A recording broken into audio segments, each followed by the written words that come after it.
Hello दोस्तों, मैं नीलेश चौबे आज आप सभी के लिए वर्ग 3 शिक्षक भर्ती में हुए घोटाले से संबंधित एक अति महत्वपूर्ण जानकारी लाया हूं। संविदा वर्ग 3 वायरल स्क्रीनशॉट की जांच करने वाली संस्था मैप आईटी ने अपनी जांच रिपोर्ट पीईवी को सौंपी है, जिसमें बड़े खुलासे हुए हैं। दोस्तों, इन खुलासों के बारे में पीईवी ने क्या कहा है, इसको हम देखते हैं और मैप आईटी ने क्या कहा है समझते हैं। प्रोफेशनल एग्जामिनेशन बोर्ड व्यापम की शिक्षक भर्ती वर्ग 3 यानी एमपी टेट परीक्षा में बड़ी धांधली हुई। वायरल हुए एक स्क्रीनशॉट की जांच कर रही संस्था मैप आईटी ने अपनी प्रारंभिक रिपोर्ट प्रोफेशनल एग्जामिनेशन बोर्ड को सौंप दी है। जांच रिपोर्ट में रोल नंबर 23165920 के जिस परीक्षार्थी का पर्चा वायरल बताया गया है, वह सोचे समझे और संगठित तरीके से शैनमारी थी। जी हाँ दोस्तों, वह कोई अचानक से नहीं हुआ है, वह सोची समझी हुई घोटाले की प्रक्रिया है। जिस सिस्टम का यह स्क्रीनशॉट है, वह परीक्षा दे रहे स्टूडेंट का सिस्टम से सीधे नहीं लिया गया। नियम विरुद्ध तरीके से एक अतिरिक्त कंप्यूटर को सेंटर के सर्वर से इंटरनल लैन के जरिए जोड़ा गया है। दोस्तों, जो वायरल स्क्रीनशॉट है वह कंप्यूटर सेंटर के बाहर से यानी कि कॉलेज के बाहर से लिया गया था। अब और इसे आगे देखते हैं। इससे एग्ज़ाम दे रहे स्टूडेंट का सिस्टम रिमोट एक्सेस पर आ गया। फिर इसी अनधिकृत सिस्टम जिसमें इंटरनेट सुविधा थी को कैंपस के बाहर किसी तीसरे कंप्यूटर पर यानी डेस्क के जरिए एनी डेस्क जो वेबसाइट होती है उसके जरिए ऑनलाइन शेयर कर दिया गया। ऐसे में बाहर बैठा तीसरा शख्स बगैर केंद्र पर आए ही इस पर्चे को ऑनलाइन हल करता रहा। उसी बाहर वाले सिस्टम का यह स्क्रीनशॉट था जिसमें टूल बार दिखाई दे रहा है। आप देख सकते हैं दोस्तों, इसमें टूल बार दिखाई दे रहा है। तो यह जब भी परीक्षा हम देने जाते हैं तो उस सिस्टम में टूल बार नहीं दिखाई देता है, लेकिन इसमें टूल बार दिखाई दे रहा है स्क्रीनशॉट में। तो यह सिस्टम अंदर का नहीं है, यह बाहर का है। रिपोर्ट के अनुसार परीक्षा केंद्र पर स्टूडेंट को मिलने वाले कंप्यूटर सिस्टम स्क्रीन में इंटरनेट नहीं रहता है, लेकिन वह एक सेंट्रल सर्वर से जुड़ा होता है। इसी सेंट्रल सर्वर से एक अतिरिक्त कंप्यूटर को पहले जोड़ा गया। यह स्टूडेंट्स को आवंटित सिस्टम में शामिल नहीं है, बावजूद उसे सर्वर से जोड़ा गया, मतलब कि अनधिकृत है। यानी परीक्षा केंद्र का सिस्टम पर कोई मूवमेंट नहीं था, लेकिन तीसरे सिस्टम से बाहर से सवाल सॉल्व हो रहे थे। हालांकि प्रारंभिक जांच में सिर्फ उसी सिस्टम की जांच हुई है जिससे स्क्रीनशॉट वायरल आया था।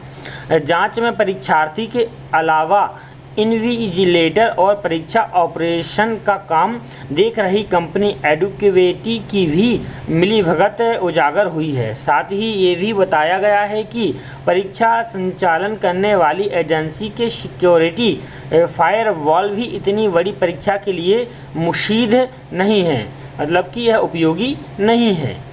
यहाँ यह भी बता दें कि सागर के जिस परीक्षा centre Gyanveer institute of management and sciences में ये गड़बड़ी हुई है, ये कॉलेज प्रदेश सरकार के राजस्व एवं परिवहन मंत्री गोविंद सिंह राजपूत का है। शिक्षक भर्ती पात्रता परीक्षा वर्ग 3 की परीक्षा में 10 लाख से ज़्यादा परीक्षार्थी शामिल हुए थे। पीईवी के अधिकारी इस जांच रिपोर्ट के परीक्षण की बात कर रहे हैं, लेकिन वे ये नहीं बता रहे हैं कि जांच रिपोर्ट का वे क्या परीक्षण कराएंगे। जानिए कैसे हुई परीक्षा में गड़बड़ी। तो पहला, परीक्षार्थी को आवंटित असली मशीन बायोमेट्रिक ऑथेंटिकेशन के बाद रैंडमली मशीन आवंटित होती है। बी, परीक्षा केंद्र की ये मशीन लोकल नेटवर्क के रिमोट डेस्क पर ले ली गई। लोकल नेटवर्क यानी परीक्षा केंद्र के जितने सिस्टम उस नेटवर्क से जुड़े हों, इसी में एक एक्स्ट्रा सिस्टम ऐड कर वह मशीन रिमोट पर ले ली गई, लेकिन यहाँ उसे सॉल्व करने की कोई सुविधा नहीं। सी, फिर V system remote desktop application AnyDesk के माध्यम से तीसरे हाथों में पहुंच गया। यहीं पर एक परीक्षार्थी को आवंटित सिस्टम पर प्रश्न पत्र सॉल्व होता रहा। जिस वायरल पर्चे को स्क्रीनशॉट बताया जा रहा था वो एग्ज़ाम सेंटर के बाहर का है, लेकिन उसमें दिख रहे सवाल वही हैं जो एग्ज़ाम सेंटर के सिस्टम पर थे। साइबर एक्सपर्ट्स का कहना है कि वायरल पर्चे के ऊपरी हिस्से में दिख रहे टॉप वॉर में ही ये सच छिपा है। गौर से देखने पर पता चलता है कि ये स्क्रीनशॉट एग्ज़ाम सेंटर की मशीन का नहीं है, ये बाहर की मशीन का है जिसमें एनीडेस्क जैसी किसी एप्लीकेशन का वार और नीचे विंडो टास्क वार भी डिस्प्ले हो रहा है। यदि ये एग्ज़ाम सेंटर की मशीन का तो पेपर के अलावा उसमें कुछ नहीं दिखता। किसकी भूमिका उजागर हुई है? दोस्तों हम देखते हैं परीक्षार्थी की पहली भूमिका है रोल नंबर 23 16 59 20 परीक्षा पास होने के लिए गलत तरीका अपनाया। दूसरा देखें तो इन्विजिलेटर 25 मार्च को परीक्षा के लिए इन्विजिलेटर ने सिस्टम को रिमोट एक्सेस देने में मदद की।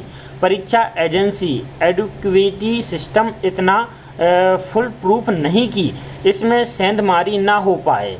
एप्लीकेशन के सिक्योरिटी फायरवॉल का एक्सेस एग्ज़ाम सेंटर को भी मिला हुआ था।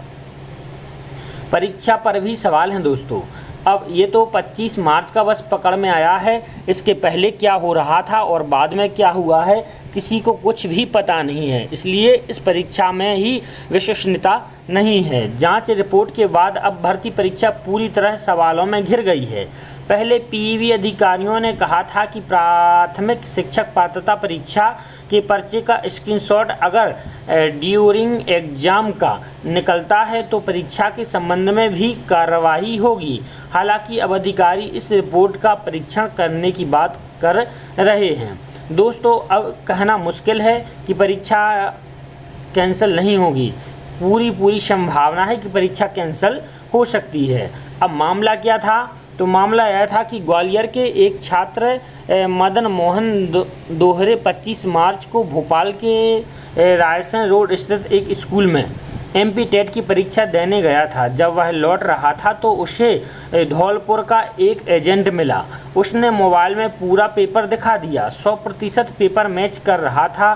दोहरे ने उसके मोबाइल से उस पर्चे का फ़ोटो खींचा था, फिर यह वायरल हुआ। इसके बाद पीईबी ने इस पूरे मामले को दबाने की कोशिश की। बात बढ़ी तो मैप आईटी को जांच दे दी गई। अब मैप आईटी ने भी अपनी रिपोर्ट दे दी है। दोस्तों अगर आप भी मेरे साथ इस परीक्षा का विरोध कर रहे हैं, इस धोखाधड़ी का विरोध कर रहे हैं, आप भी पीईबी के इन गलत तरीक़ों का विरोध कर रहे हैं, आप भी एमपी परीक्षा में जो गड़बड़ियाँ बार बार हो रही हैं उसका विरोध कर रहे हैं, तो आप मेरे साथ आएँ, मेरे साथ खड़े हों और मेरे चैनल को सब्सक्राइब करें और इस वीडियो को अधिक से अधिक शेयर करें। धन्यवाद।